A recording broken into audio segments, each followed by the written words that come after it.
तर आपण आपल्या स्क्रीनवरती बघूया की आजची कॅन्डल कशी तयार झाली आहे. तर जसं की आपण बघू शकतो, ही जी लाल कॅन्डल तयार झालेली आहे ना, फारच मोठी आहे. काही दिवसांपासून म्हणजे हे बघा, जर आपण याला अजून झूम इन केलं तर परवाचा दिवस बघा. परवाच्या दिवशी अशी डोजी तयार झाली ती, ज्याचं की काही एवढं नव्हतं. त्याच्यानंतर एक हॅमर तयार झाला, ज्याची पण एवढी पण जास्त बिअरिश दाखवत नव्हतं. ठीक आहे, पण आज एवढी मोठी जी ही कॅन्डल तयार झालेली आहे ना, ही फार टेन्शन वाढवणारी आहे. का बरं? तर खाली 200 EMA ला एक्झॅक्ट टच केलेलं आहे.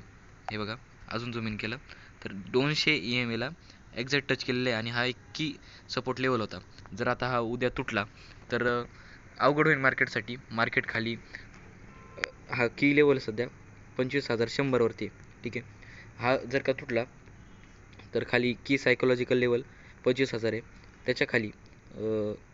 त्याच्या खाली पण एक सपोर्ट लेवल आहे, तो पण आपण इथं मार्क करूनच घेऊ. तो हा आहे 24,600चा. ठीक आहे, मार्क करून घेऊ एकदा. हा 24,600चा की लेवल आहे. डायरेक्ट मार्केट इथपर्यंत येऊ शकते. तर 3 की लेवल दिसत आहे आपल्याला इथं सध्या. तर 25,100 तो पण मार्क करून घेऊ आपण. हा 25,100चा की लेवल. त्याच्या पुढं जर बघायचं झालं तर 25,000चा सायकोलॉजिकल लेवल आणि त्याच्या खाली डायरेक्ट मग 24,600चा लेवल. पण मार्केट पडायचं कारण काय? मार्केटमध्ये विकनेस होतं, नो डाऊट विकनेस होतं. विकनेस कुठून होतं ते बघितलं तर इथं हा जो असं डार्वास बॉक्स टाईप तयार केला आहे, तो फोडून मार्केट खाली आलं. पण एवढंच पण जास्त लगेच फॉल नाही झालेलं इथं बघा. नीट ऑब्झर्वेशन केलं तर समजन का हा डार्वास बॉक्स तोडून मार्केट इथं जे काही झालेलं आहे, एकदमच मार्केट खाली नाही पडलेलं. पण आज ते पडलं आणि 150 EMA आधीच तुटलेलं आहे आणि 200 EMA वरती मार्केट सध्या स्टँड आउट करते. तर मार्केट पडण्याचं कारण काय?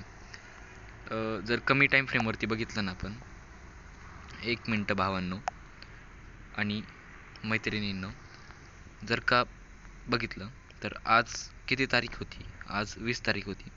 सुरुवातीला मार्केट पडलं, त्याच्यानंतर दुपारच्या प्रहराला, तिसऱ्या प्रहराला मार्केट काही एवढं पडत नव्हतं. एक स्टेबिलिटी हळूहळू खाली चाललं होतं. पण शेवटच्या 15-20 मिनटात, अर्ध्या तासात काय झालं काय माहिती नाही. ह्या ज्या 2 कॅन्डल तयार झाल्या त्याच्यामुळं पडलं, किंवा मग ह्या 3 कॅन्डल तयार झाल्या त्यांच्यामुळं पडलं आणि खाली शेवटी एक हॅमर बनणं साहजिकच होतं. तर मार्केट पडण्याचं कारण काय? ठीक आहे, तर पहिलं कारण जर का डिस्कस करायचं म्हणलं तर ऑफकोर्स ट्रम्प तात्या. त्या ट्रम्प तात्यांचं काय विषय? त्या ट्रम्प तात्यांनी मार्केटमध्ये अनसर्टिनिटी आणलेली आहे. त्यांना पाहिजे ग्रीनलँड. आता स्वित्झर्लंड तर त्यांनी स्वित्झर्लंड नाही, त्यांनी सध्या व्हेनेझुएला घेतलं आणि आता ग्रीनलँडच्या मागे आहे. आता विषय काय झाला आहे? ग्रीनलँड हा डायरेक्टली नेटोचा पार्ट नाही आहे, पण इनडायरेक्टली ते किंगडम ऑफ डेन्मार्कच्या अंडर येतं त्याच्यामुळं. आणि किंगडम ऑफ आणि डेन्मार्क नेटोचा भाग आहे. तर नेटो काय आहे? तर ही एक युरोपियन युनियनची एक युनियन आहे, ज्याच्यामध्ये USA पण येतं. त्यांचं काय म्हणणं आहे, आमच्या एकाही देशावरती 8-10 देश आहे त्याच्यामध्ये, आमच्या एकाही देशावरती जर का तुम्ही अटॅक केला तर सगळ्यांवरती अटॅक असं धरून आमची सगळी आर्मी तुमच्यावरती तुटून पडणार.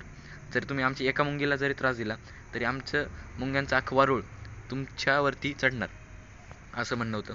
त्याच्यामुळं जसं जे ट्रम्प आहे त्यांनी ग्रीनलँड काबीज करण्याच्या दृष्टीने पावलं उचलली. आता ग्रीनलँड जे ते ट्रम्पला ग्रीनलँडमध्ये येऊन देत नाही आहे असं पण नाही आहे. की त्यांचं काय, ऑलरेडी ट्रम्पचे खूप जास्त बेसेस ग्रीनलँडमध्ये आहे. ग्रीनलँडमध्ये ट्रम्पचे ऑलरेडी खूप बेसेस आहे. पण ट्रम्प त्याचं काय म्हणणं आहे की मला अख्खं ग्रीनलँड पाहिजे, मला छोटे छोटे स्पेस देऊ नका, मला येण्याची परवानगी देऊ नका, मला अख्खं ग्रीनलँड द्या. हे आमच्या नॅशनल सिक्युरिटीचा पार्ट आहे. कारण जिओ पॉलिटिकली पण आपण याची चर्चा करू एखाद्या व्हिडिओमध्ये. पण जिओ पॉलिटिकली पण हे फार महत्त्वाची सिच्युएशनवरती आहे ग्रीनलँड. ठीक आहे, तर USAनी युरोपियन युनियनवरती टॅरिफ लावला कारण ग्रीनलँडचा मॅटर, आणि युरोपियन युनियननी पण यांच्यावरती टॅरिफ लावला. त्याच्यामुळं मार्केटमध्ये अनसर्टिनिटी तयार झाली आणि अनसर्टिनिटीमुळं FIIची सेलिंग, ही जी सेलिंग दिसते ना, या की सेलिंग FIIची, DIIची नाही. FII म्हणजे काय? तर फॉरेन इन्स्टिट्यूशनल इन्व्हेस्टर्स. ठीक आहे, FII, एक मिनटं पोरांनो, FII म्हणजे फॉरेन इन्स्टिट्यूशनल इन्व्हेस्टर, जे की भारतामध्ये पैसा इन्व्हेस्ट करतात. त्यांनी सगळा पैसा अनसर्टिनिटी आली मार्केटमध्ये, त्यांनी सगळा पैसा काढून घेतला. त्याच्यामुळं हे फॉल बघायला भेटते. आता इथून बऱ्यापैकी पडू शकतो आहे. ठीक आहे, तर हे झालं आजचं निफ्टीचं ॲनालिसिस. 3 टार्गेट भेटले आपल्याला. कोणते कोणते?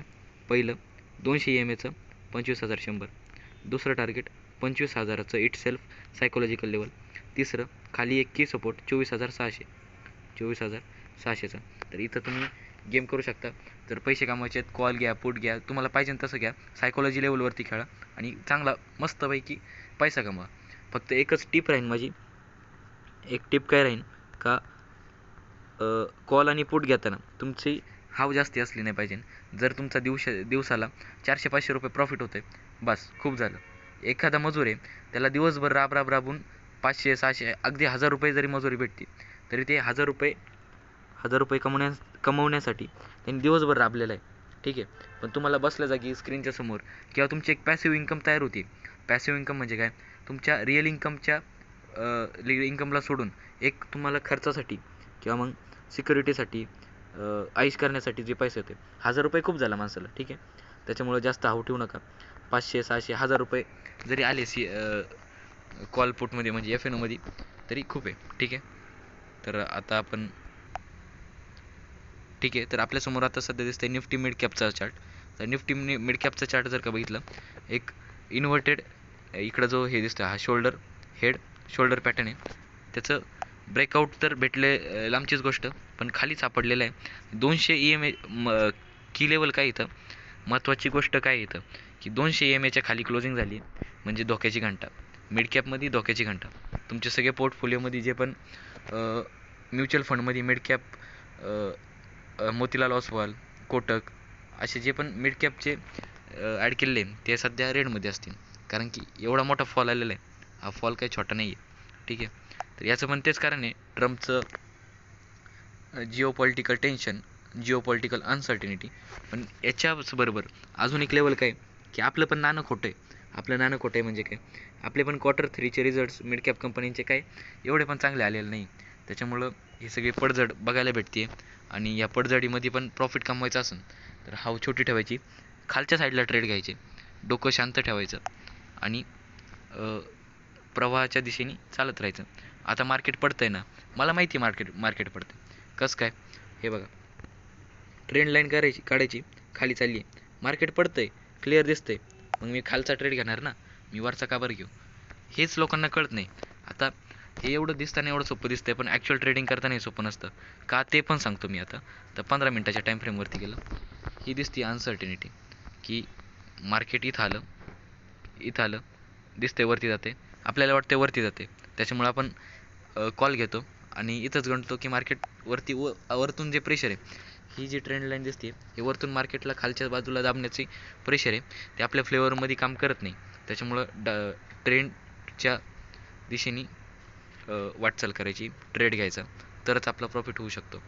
ठीक आहे, परत एकदा आपण डेली टाईम फ्रेमवरती जाऊ आणि याचे खालचे लेवल काय याचे, आता डायरेक्ट एकदम लईच जास्त की सपोर्ट लेवलवरती इथं जाता, हे ब्रेक जवळपास झालेला आहे.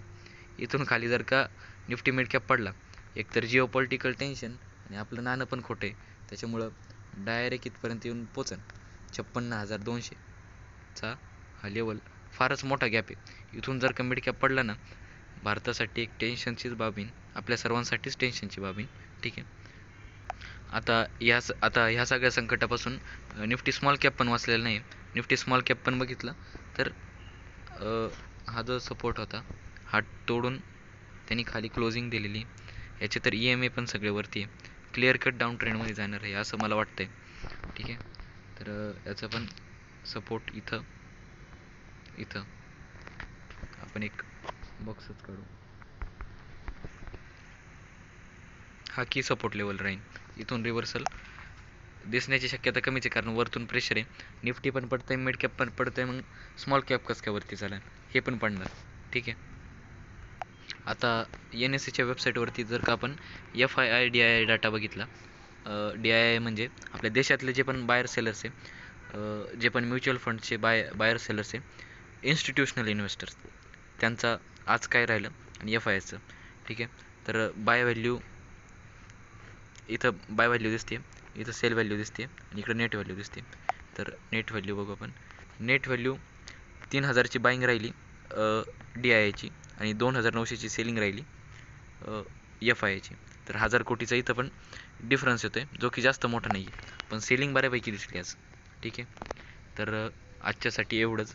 रोज संध्याकाळी आपण असल्या प्रकारचं मार्केटमध्ये काय काय झालं, काय काय उलथापालथ झाली, काय काय राडे झाले, त्याचं डिस्कशन करू. आज काय राडा झाला का मार्केटच्या शेवटच्या आवर्समध्ये जी पडझड दिसली ती अनएक्सपेक्टेड होती. मार्केटच्या शेवटच्या आवरमध्ये जी पण पडझड दिसली ती अनएक्सपेक्टेड होती, पण काही हरकत नाही आहे. आता पुढं निफ्टीचे लेवल्स बघण्याजोगते राहतील. उद्यासाठी आपले स्टॉक्स सकाळी मी टाकन की स्विंगसाठी कोणते स्टॉक्स असले पाहिजे, इंट्राडेसाठी कोणते स्टॉक्स असले पाहिजे. ठीक आहे. तर हे चॅनल विनामूल्य आहे. हे सबस्क्राईब करण्यासाठी कोणतंही मूल्य आम्ही आकारत नाही. आपल्या मराठी माणसासाठी प्रत्येक मराठी माणसाने पैसा कमवावा आणि पैसा कमवणं खूप सोपं आहे. जर तुमचं कॅपिटल 1,00,000 रुपये, तर पहिल्या व्हिडिओपासून सकाळच्या व्हिडिओपासून मी ही टिमकी वाजवतो आहे की 1,00,000चं जर का तुमचं कॅपिटल आहे, 1,00,000चं कॅपिटल आहे, त्याच्यावरती रोज 1% काढा, लय झालं. रोज 1,000 कोण देणार आहे तुम्हाला? रोज 1,000 कमवण्यासाठी किती काम करावं लागते, पण पॅसिव्ह इन्कमनी तुम्हाला सहजासहजी भेटते. तर करा, 1,00,000चा पोर्टफोलिओ कसं पण करून बिल्ड करा आणि रोज 1,000 रुपये तुम्ही सहज कमवू शकता. 1,000 काय जास्त कमवू शकता. हे मिनिमम अमाऊंट सांगितली मी, 1,000. ठीक आहे. तर भेटूया आपण अशाच पुढच्या व्हिडिओमध्ये. ठीक आहे. धन्यवाद.